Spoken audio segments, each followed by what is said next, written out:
Salam sehat untuk kita semua. Tahukah kamu, Indonesia adalah salah satu negara dengan kasus demam berdarah denggi atau DBD yang tinggi. Penyakit ini bisa menyerang siapa saja, kapan saja, dan di mana saja. Setiap tahunnya, ribuan orang terkena penyakit ini dan beberapa kasus bahkan menyebabkan kematian. Apakah Anda tahu cara mencegahnya? Yuk simak video ini untuk memahami lebih dalam tentang DBD.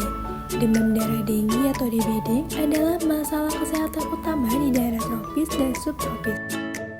Penyakit yang ditularkan oleh nyamuk ini mengalami peningkatan global 30 kali lipat dalam 50 tahun terakhir. Menurut WHO, setiap tahun terdapat 50-100 juta kasus dengan 22.000 kematian. Di Asia Tenggara, 1,3 miliar orang beresiko terinfeksi. Di Indonesia, mencatat 45.387 kasus dan 432 kematian dari Januari hingga Juni, dan Jawa Barat sebagai salah satu provinsi dengan kasus terbanyak, mencapai 23.454 kasus. Jadi, apa sih demam berdarah denggi atau DBD itu? Dengue hemorrhagic fever atau DHF atau bisa disebut DBD adalah penyakit yang disebabkan oleh infeksi virus denggi. Virus denggi ditularkan ke manusia melalui gigitan nyamuk Aedes betina, terutama Aedes aegypti dan Aedes albopictus. Penyakit DHF memiliki proses yang sangat cepat dan sering menjadi fatal karena banyak pasien yang meninggal akibat penanganan yang terlambat. Dengue hemorrhagic fever disebut juga demam berdarah denggi atau DBD, dengue fever atau DF, demam denggi, dan dengue shock syndrome atau DSS. Gejala DBD biasanya muncul 4-10 hari setelah digigit nyamuk yang terinfeksi. Gejalanya meliputi demam tinggi mendadak hingga 40 derajat Celcius, bintik merah di kulit yang tidak hilang saat ditekan, nyeri otot dan sendi yang disebut juga dengan demam tulang, mual dan muntah, dan sakit kepala parah, terutama di belakang mata.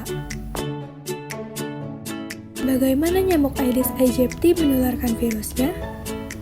Nyamuk Aedes aegypti berkembang biak di genangan air bersih yang tidak mengalir, seperti wadah air, pot bunga, atau ban bekas. Nyamuk betina membutuhkan darah untuk berkembang biak, dan inilah saat virus denggi ditularkan ke manusia.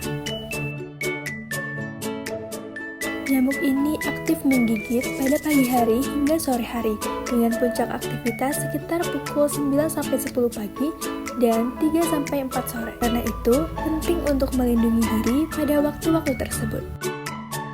Faktor risiko terjadinya DBD yaitu genangan air di sekitar rumah dapat menjadi tempat berkembang biak nyamuk, dan kondisi panas dan lembab meningkatkan populasi si nyamuk.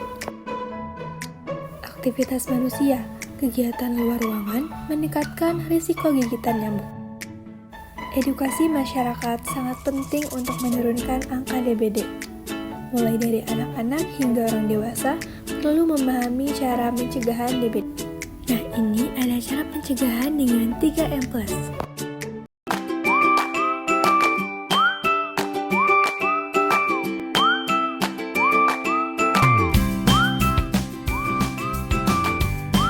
Sahabat Aska, pada saat musim hujan, tentunya keadaan ini membuat kita harus lebih waspada loh terhadap kesehatan dengan cara menjaga kebersihan lingkungan, karena ada beberapa penyakit yang kerap muncul di saat terjadinya musim hujan.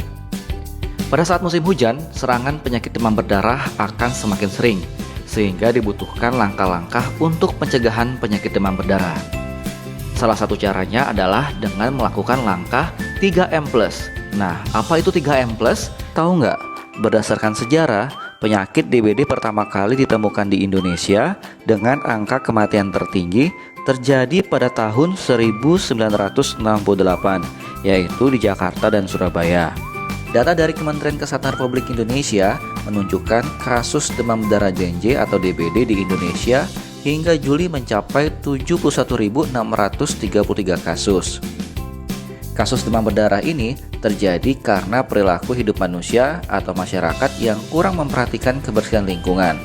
DBD merupakan salah satu penyakit yang perlu diwaspadai karena dapat menyebabkan kematian dan dapat terjadi karena lingkungan yang kurang bersih.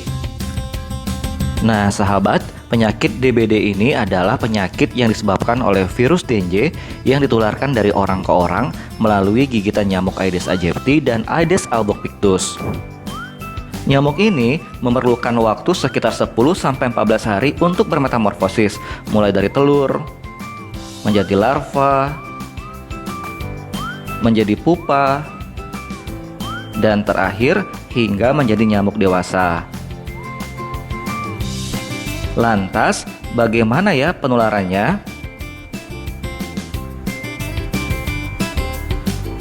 Nah, setelah menjadi nyamuk dewasa, nyamuk akan menggigit penderita DBD lalu menularkan ke orang lain melalui gigitannya. Dan virus akan menyebar dari orang yang satu ke orang yang lain melalui gigitan nyamuk tersebut.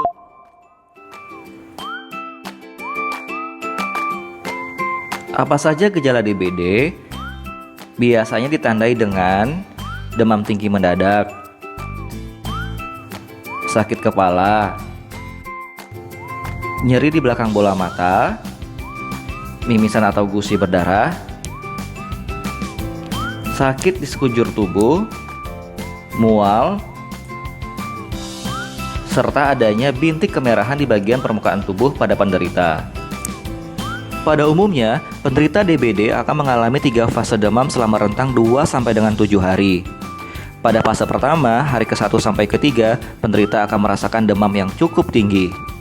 Nah, pada fase kedua atau fase kritis, demam akan turun dan bahkan dapat terjadi penurunan trombosit secara drastis. Di fase yang ketiga, ini akan terjadi pada hari ke-6 sampai ke-7. Penderita akan merasakan demam kembali. Fase ini dinamakan fase pemulihan. Di fase inilah trombosit akan perlahan naik kembali normal. Mengingat obat untuk membunuh virus Dengue hingga saat ini belum ditemukan dan vaksin untuk mencegah DBD masih dalam tahap uji coba, maka cara yang dapat dilakukan sampai saat ini adalah dengan memberantas nyamuk penular atau vektor. Pemberantasan vektor ini dapat dilakukan pada saat masih berupa jentik atau nyamuk dewasa.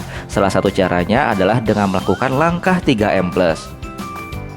Pertama, menguras, merupakan kegiatan membersihkan atau menguras tempat yang sering menjadi penampungan air.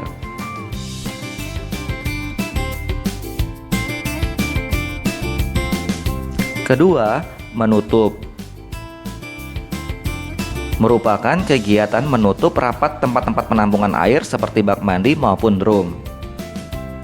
Nah, menutup juga dapat diartikan sebagai kegiatan mengubur barang bekas di dalam tanah agar tidak membuat lingkungan semakin kotor dan berpotensi menjadi sarang nyamuk. Ketiga, memanfaatkan kembali atau mendaur ulang limbah barang bekas yang bernilai ekonomis. Sahabat, yang dimaksudkan plusnya adalah bentuk upaya pencegahan tambahan untuk mencegah gigitan dan perkembangbiakan nyamuk, seperti memelihara ikan pemakan jentik, menaburkan larvasida pada penampungan air, dan sahabat bisa menggunakan obat anti nyamuk untuk membunuh nyamuk dewasa.